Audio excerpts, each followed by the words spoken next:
Salut à tous et bienvenue sur de Tchakalak Cinéma.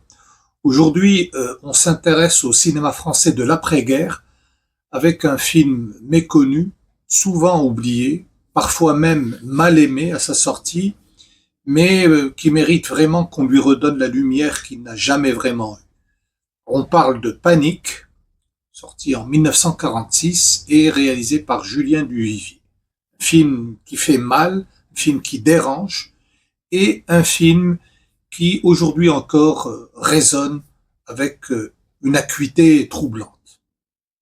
Allons-y.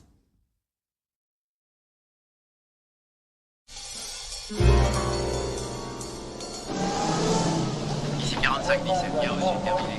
Vas-y, allez, fais-moi plaisir. Il y a un cadavre dans le terrain vague. Jésus-Marie! Oh mon Dieu, j'y vais, je reviens. C'est mademoiselle Noblet. Elle est morte d'un coup de pétard ou d'un coup de couteau? Étranglé. Il y a des empreintes. Dans un quartier populaire, animé par l'installation d'une fête foraine, le corps d'une jeune femme est retrouvé étranglé. Le coupable, c'est Alfred, un voyou sans envergure, qui, avec sa complice Alice, va s'employer à faire porter les soupçons sur le voisin le plus vulnérable du quartier, Monsieur Hir, un homme solitaire, froid, distant, que personne ne comprend vraiment. Un homme qui, justement, est en train de tomber amoureux d'Alice, sans savoir qu'elle est en train de le trahir. Panique, c'est un film de Duvivier. Duvivier est un cinéaste qui a été souvent fustigé, ironisé par la Nouvelle Vague. Ils ont tort, c'est un grand technicien, un grand formaliste. Et alors, ce film est très intéressant pour plein de raisons. D'abord, c'est une énième adaptation de Simenon. Le titre original, je crois que c'est Les fiançailles de Monsieur Hir. Il y a pour moi le plus grand acteur du cinéma, c'est Michel Simon. Julien Duvivier, c'est l'un des grands noms du cinéma français classique. Il est né en 1896 et il s'impose dans les années 30 comme l'un des maîtres absolus du réalisme poétique. Ce courant typiquement français qui mêle décors populaires, personnages maudits et une certaine mélancolie romantique.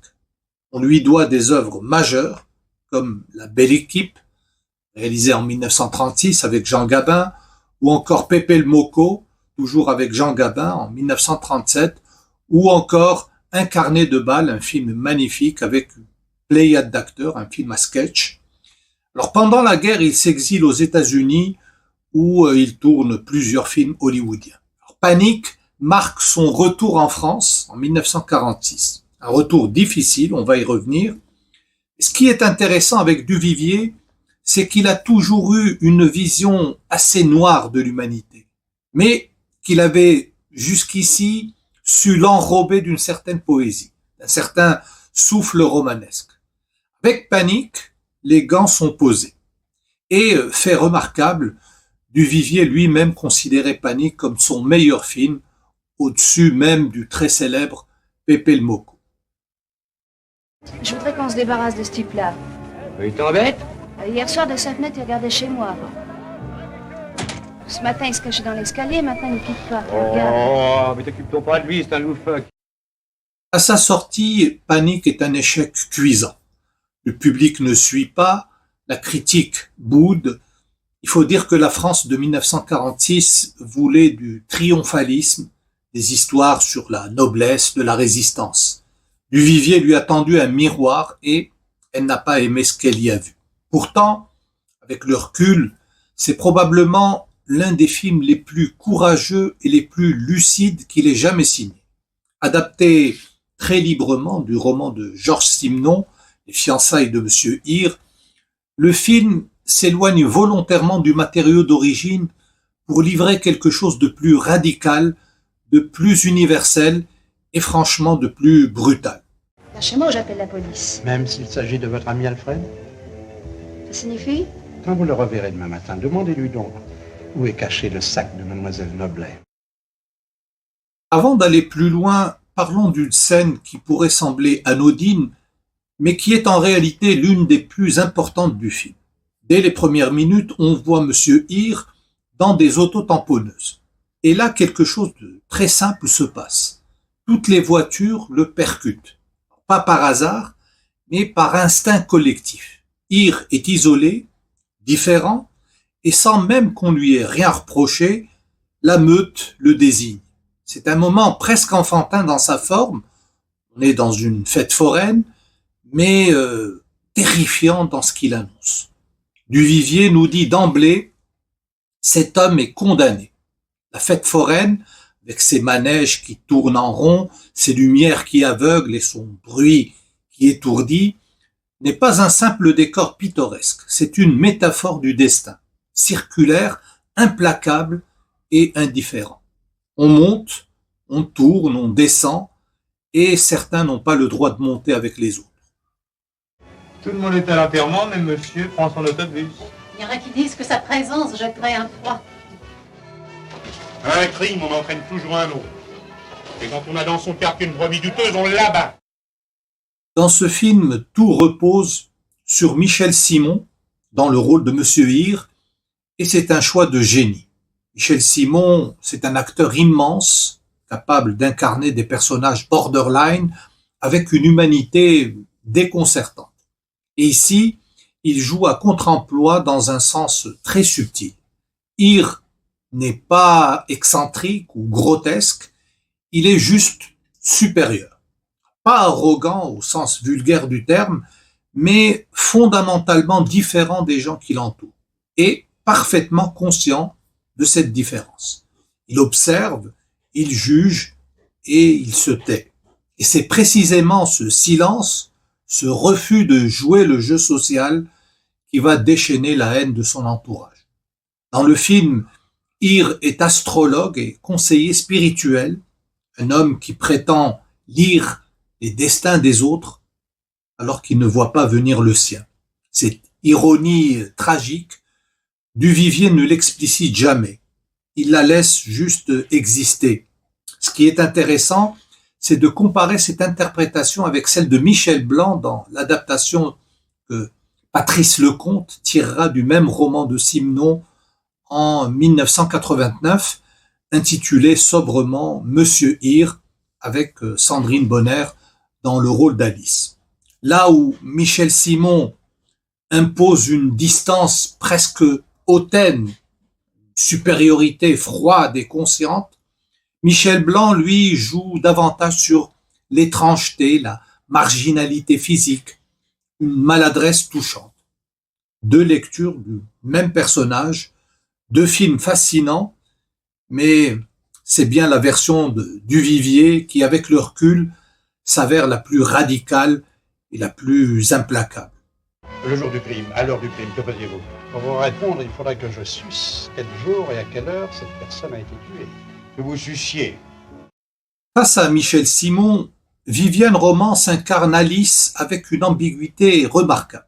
Son personnage est coincé entre deux mondes, l'amour sordide et violent qu'elle entretient avec Alfred et la porte de sortie que lui offre Ir, une vie différente, plus grande et plus digne.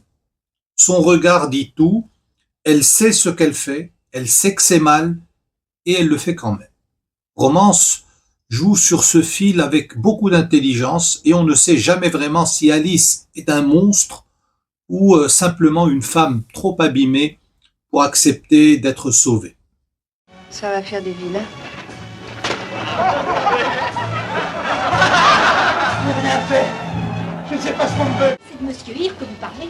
Vous pouvez l'encaisser, vous? Laissez les autres s'exciter sans qu'on l'ouvre. Ils sont déjà chauds. Une étincelle tout flambe. Ce que Duvivier filme avec une précision chirurgicale, c'est la mécanique de la rumeur et de la violence collective. Alors ça commence doucement, presque imperceptiblement, un regard méfiant par-ci, un murmure par-là, puis l'engrenage s'emballe. Et soudain, des gens ordinaires, des voisins, des badauds, deviennent une meute. Duvivier montre comment la lâcheté individuelle se transforme en courage collectif. Ce genre de courage honteux qui n'existe qu'à plusieurs contre un seul. C'est glaçant parce que c'est vrai, parce que c'est universel et parce qu'en 1946, une France qui sortait à peine de l'occupation avait de très bonnes raisons de reconnaître ce mécanisme. Il y a même, pour ceux qui veulent lire entre les lignes, une dimension politique explicite. Le nom de Ir est un nom juif qu'il a changé. Le film sort 1 an après la libération des camps. Le contexte ne trompe pas. Ir est l'abréviation de mon nom.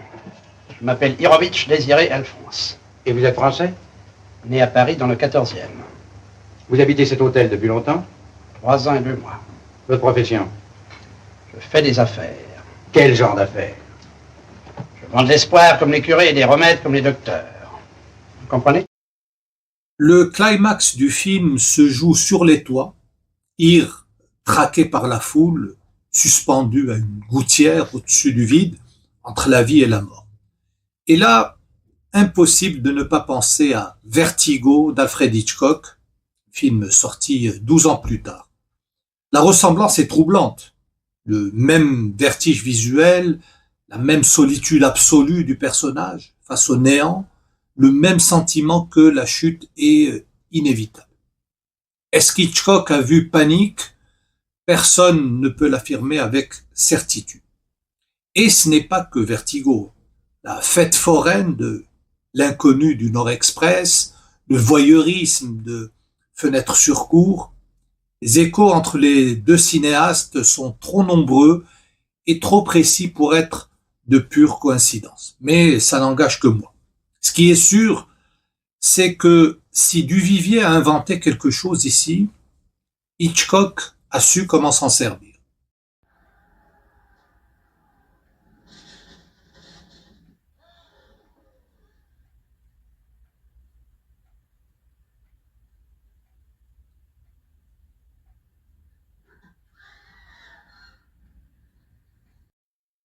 Visuellement, Duvivier signe un film d'une grande maîtrise. La fête foraine comme décor n'est pas un hasard.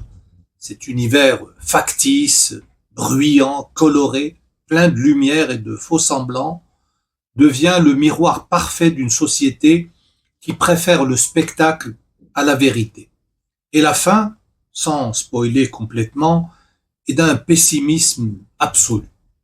Duvivier ne nous offre aucune consolation, aucune justice cathartique, juste le bruit de la fête qui continue, indifférente, pendant qu'une ambulance disparaît au loin. Il y a une exigence, il y a une générosité du metteur en scène par rapport au spectateur que je suis, et quelque part il me respecte, et je lui en suis gré, voilà. Donc c'est pour ça que j'ai beaucoup de plaisir avec ce film-là, parce que j'ai beau le voir et le revoir, j'en trouve encore des trouvailles. Voilà, je recommande ce film, c'est un pur bijou. Ça raconte l'époque, ça raconte le genre humain défini par Simenon et magnifiquement interprété par Michel Simon, et puis filmé par Duvivier, encore une fois, Pepe le Mocco, La Bandera, c'est des grands classiques du cinéma français. Je trouve que formellement les cinéastes de cette époque-là sont éblouissants, voilà. Panique de Duvivier.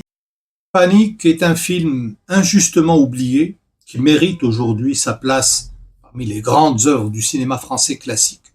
C'est un regard sans concession sur ce que l'être humain doit avoir de plus bas. La peur de l'autre, la lâcheté habillée en morale collective, la violence du nombre contre la solitude d'un seul. Michel Simon y est extraordinaire. Et Duvivier prouve avec ce film qu'il était bien plus qu'un faiseur de jolies images mélancoliques. C'était un cinéaste qui voyait les hommes tels qu'ils sont vraiment, pour le meilleur et surtout pour le pire. Avant de nous dire au revoir, je tiens à vous montrer quelques-uns des films de Julien Duvivier mentionnés dans cette vidéo et que je possède dans ma collection en format physique. Et je commence par cette édition espagnole de chez Divisa, de Pepe le Mocco, avec Jean Gabin, Mireille Balin, Fernand Charpin, Gabriel Gabriot, un casting de luxe, le disque avec sa sérigraphie, un des films les plus connus de Julien Duvivier. Ensuite, un chef-d'œuvre, un carnet de balles, un film à sketch avec un casting prestigieux. Nous avons Fernandel, Harry Bor, Marie Belle, Pierre-Richard Wilm, Louis Jouvet, ainsi que cover. et la marée bleue. Et à l'intérieur, le disque sérigraphié et un petit fascicule des éditions Gaumont. Et pour finir, une édition chez Criterion de Panique. Ainsi, avec le disque et cette espèce d'illustration, un dépliant qui vient ainsi, avec cette scène mythique du film, la dernière scène. Voilà pour cette critique de Panique de Julien Duvivier. Si cette vidéo vous a plu, n'hésitez pas à laisser un commentaire, à liker, à vous abonner à The Chakalak Cinéma pour ne rater aucune de nos prochaines sorties. On parle de cinéma sous toutes ses formes, des classiques oubliés aux pépites contemporaines. On se retrouve très vite pour une nouvelle vidéo. D'ici là, je vous dis, portez-vous bien et surtout continuez à aimer le cinéma. Salut!